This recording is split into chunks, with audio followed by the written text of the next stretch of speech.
Oke, teman-teman. Jadi sekarang hari kedua atau sesi kedua kita mau melakukan restorasi kebun di halaman rumah ya. Nah, mungkin di hari ini ya, di sesi ini kita akan fokus ke perkebunan atau di sisi cabai ini gitu ya. Nah, ini kita di sini ada tanaman cabai itu mungkin hampir 30 tanaman cabai ya, mungkin teman-teman lebih ya.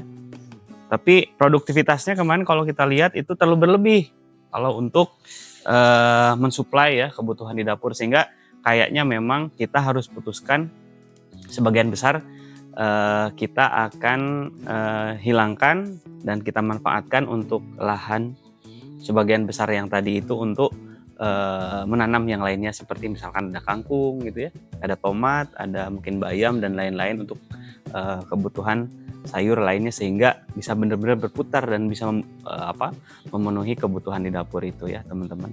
Dan mungkin nanti akan kita sisakan hanya 9 pohon saja gitu. Kalau menurut saya sih kayaknya kita coba ya, apakah memang dengan 9 pohon kita cukup atau seperti apa. Karena kalau kita ganti seluruhnya juga, saya berpikir juga kalau kita ganti sepenuhnya kayaknya sayang, karena usianya ini baru 6 bulanan teman-teman. Jadi masih masa produktif, sehingga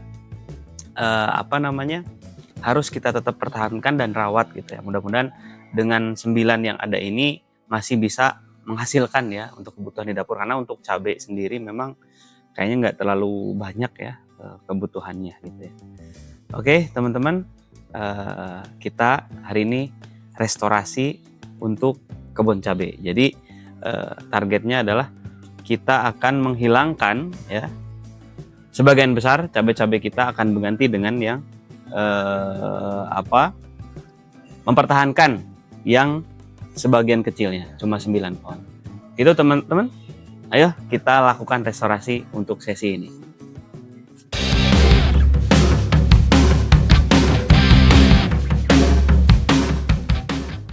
Teman-teman, ini juga kita ternyata sebelah sini gitu ya, cabainya itu cukup banyak gitu ya, sehingga kayaknya kita harus panen teman-teman. Kita harus habiskan sebelum kita ganti, kita ambil dulu gitu cabainya yang bagus-bagus, sehingga kita bisa manfaatkan.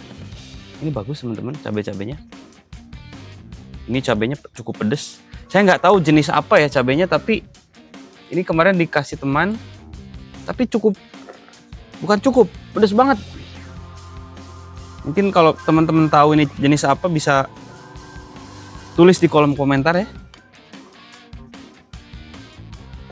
Jadi sebenarnya kalau saya pikir kalau kita agak sedikit telaten ya teman-teman ya, nggak usah kita itu terlalu banyak beli dari luar gitu ya, ketika kita punya pohon atau punya tumbuh-tumbuhan yang ada di halaman rumah.